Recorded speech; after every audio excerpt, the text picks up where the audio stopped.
Chapter 29. Noguchi reacted without thinking. She dropped her weapon to chest level and fired into the warrior's belly until her gun ran dry. The warrior fell backward.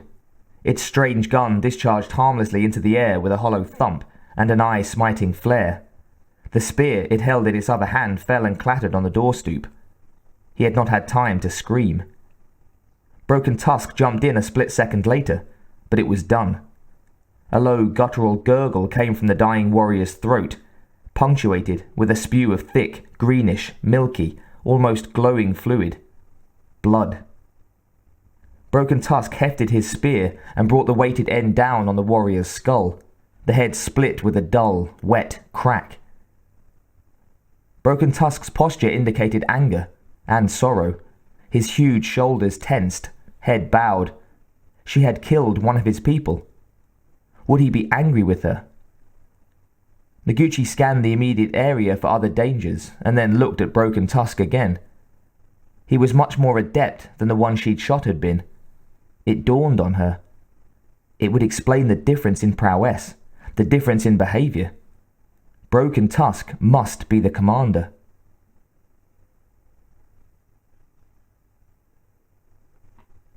The Shunde was disgusted with himself. He had been so intrigued with the Uman female, so intent on opening the door, he had not scented the Yautja. It was Octoji, one of his less adept students. The dead Yautja's attack had been, as it had seen with all of their moves since they arrived, stupid. Look before you shoot was one of the cardinal rules. If you aren't sure of your target, the burner stays cold, the spear does not fly. Shooting a brother warrior accidentally was the height of bad manners. And quarter-wit Octoji, breathing his last on the ground, would surely have killed them both if Dartudi hadn't fired first. No doubt of it. He was embarrassed that his students were so inept. The Shunde clattered a respectful appreciation to Dartudi and then cracked Octoji's head open. That his thick skull could no longer be any hunter's trophy was a disgrace, and one he had earned. Too bad he had not broken Deshinde's. Ah well. It was not likely anybody on this world would ever find the dead student, save for scavengers. The Shunde took a deep breath and frowned slightly. The Yautja's musk, the Herduse, was weak, covered with the stench of dried feces and blood. At least that explained his inability to detect the student before. He snatched the burner from the ground in irritation. A leader should not make excuses.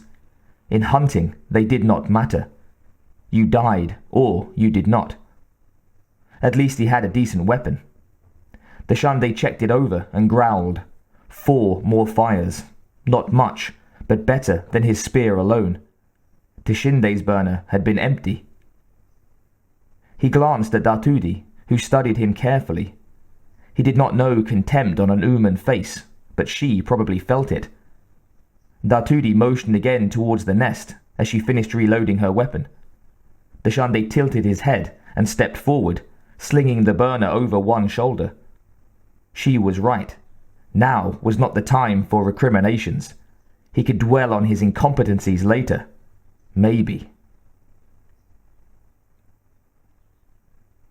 Noguchi pointed at the ship, only a few structures away, 50 or 60 meters.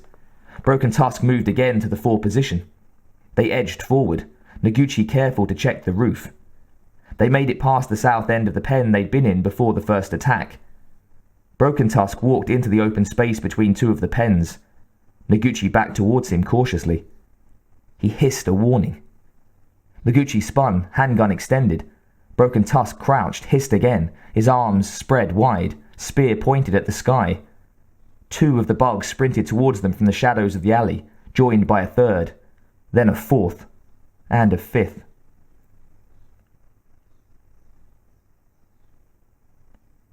The Shunde counted them quickly, then stood.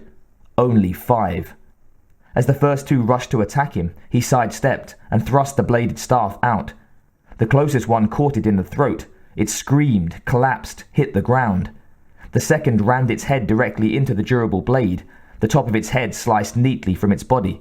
Acidic blood fountained. Dartudi fired her burner from behind him, the sounds loud and sharp. 2 of the running drones fell, 4 of 5. The Shunde stepped in again to take out the last. It seemed not to see its fallen siblings. The creature ran straight at him, shrieking. The Shunde hopped to one side as the creature neared, spear held to the other side.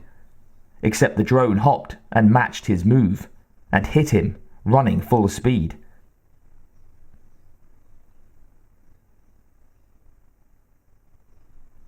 Noguchi aimed past Broken Tusk and fired. The first 2 shots missed, but the third took out one of the black bugs, still a dozen meters away. She trained and fired again. This time right on the target. A second fell. Its corrosive blood sprayed and began to sizzle and eat into the nearest wall. She tried for the last, but Broken Tusk was in the line of fire. Noguchi turned quickly, alert to other threats. From the lector, or close to it, she heard what sounded like 100 of the nightmares. They shrieked and howled and pounded the earth, but none came into view.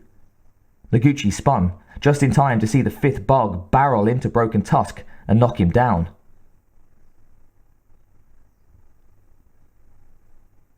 The Shunde felt ribs snap as the drone tackled him. He'd lost his spear. The snarling bug drove its head downward, opened its mouth, exposed its inner jaws. He plunged his fist into its mouth. The alien gagged and bit down. The Shunde felt the dagger teeth pierce his arm, but he drove his claws in deeper, dug deep into the softer flesh. The drone jerked its talons away from the Shunde's throat and clutched at its own. The leader brought up his other fist and slammed the bug's neck hard. The drone spilled to the side. The Shunde let the weight of the creature pull him over to land on top of it. He grabbed for the burner that sent a shooting pain through his side and brought the blunt end down on the bug's slender throat. The drone let go of his arm and died. Broken Tusk staggered to his feet and retrieved his spear. He turned and jogged towards her. His arm was dotted with green spots where the thing had bitten him. If he felt any pain, Noguchi couldn't see it. She covered him until he reached her, and then turned towards the ship without her pointing to it. He knew that much, and she had figured it out on the way. They were going to where most of the creatures called home. The Shunde ignored the jabbing pain as they edged closer to the nest. The drones would surround their queen now, protect her. They made it past the 2nd and 3rd structures with no more attacks. Datudi paused for a second to reload her burner. The Shunde glanced at her thoughtfully. She was the prey he had waited most of his life to hunt.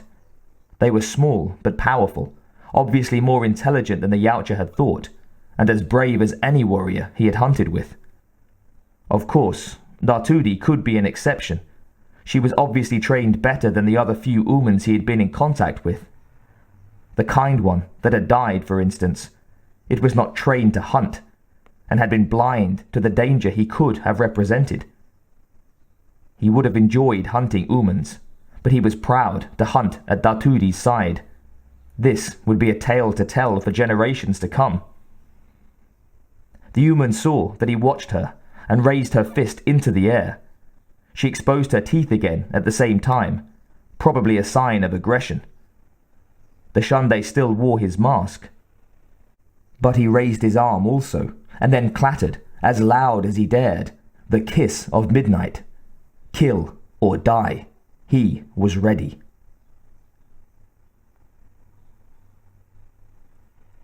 They crept into the open space in front of the shield wall as quietly as possible. Ryushi's suns beat down on the nearly lifeless compound. It seemed like hours ago that Noguchi had been thinking of how beautiful the town was. Not now. Especially since the heat of mid-morning had taken on the cloying stench of rot and decay. A lot of bodies, humans, aliens, warriors, must be cooking in the hot sunshine. The lector seemed deserted from the outside. A lone dead Rinth lay on the ground in front of the ship, its intestines ripped out. It must have staggered from the stampede to die there. Noguchi figured the bugs had nested in the ship, and that they waited there now, grouped to attack. Their actions reminded her of a bee colony, the way the drones of a hive lived only to feed and protect their queen. She shuddered slightly at the thought. She wouldn't want to meet whatever those monstrosities called Mother. The distance to the ship slowly dwindled as they crossed the compound. Noguchi's heart thumped louder with each step. She stifled an urge to go back to the empty holding pen and study Conover's map for a while longer, like 5 or 10 years. Broken Tusk walked cautiously, but not too much so. Noguchi figured he knew something she didn't, and that wouldn't take much. As they neared the main loading entrance, her worries about what they would do if the door was closed vanished. The middle steel entry was halfway open, as it had been when she and Mason had gone in. Another pleasant thought. They reached the bottom of the ramp and Noguchi looked up into the black interior of the dock. The metal door was raised horizontally, exactly the right height to let the bugs come and go. The bugs didn't seem too smart, but she wondered. Conover had spoken of one that was much larger than the others, that had slept near them when they were captives. Queen? She might have stood there for a lot longer, but Broken Tusk growled at her. Noguchi took it as impatience. She took a tentative step onto the ramp. From somewhere inside the blackness, a low hiss. Noguchi took another step, gun ready for the first thing that moved. Broken Tusk was by her side, his weapon also out. He had slung the spear over his back. The dark lock stirred, shadows shifted. She heard the clatter of alien movement. And then silence. Broken Tusk moved in front of her. She let him. They were halfway up the ramp when a sudden flurry of motion in the dark ahead of them surprised her. She fired into the dock, twice. The gunshots clapped loudly in the still air. Whatever had moved wasn't moving now. Broken Tusk made a few guttural sounds and then walked without hesitation to the top of the ramp. He turned and motioned at her to follow. Noguchi joined him and peered inside. Nothing. At least nothing she could hear or see. It felt empty too. But there was alien spore all around. An odd, wet metal smell. What looked like meaty chunks of slaughtered Rinth. Or human. She edged inside, adrenaline pumping. On the dark floor there were several of the unclassifieds that the Reveners had dissected, their spider-like bodies curled and motionless. Dark shapes lined the walls. She looked closer and then shuddered. The Lecter's crew, at least some of them, with chests ruptured, webbed like flies in the nest of a demonic spider. Some of them had not died easily, from the expressions locked to their dead faces. Where? A jagged hole at the rear of the dock answered her. The edges of the torn metal looked melted, scorched. All around it were bizarre formations of shiny black material. It stretched and hung in thick ropes, appeared both organic and deliberate. It seemed twice as hot as outside in the burning sunlight with the humidity added. Noguchi took a shaky breath and then moved into the darkness. Broken Tusk walked ahead of her to the hole and waited. She heard a chittering movement come from deep inside the ship somewhere, and steeled her nerves as she approached. They were going to have to find the control room, which meant going in, navigating a labyrinth of corridors, climbing 2 flights of steps, and unlocking a locked door. Broken Tusk watched her for a second, and then stepped into the hole. Noguchi prayed silently to anyone listening, and followed him.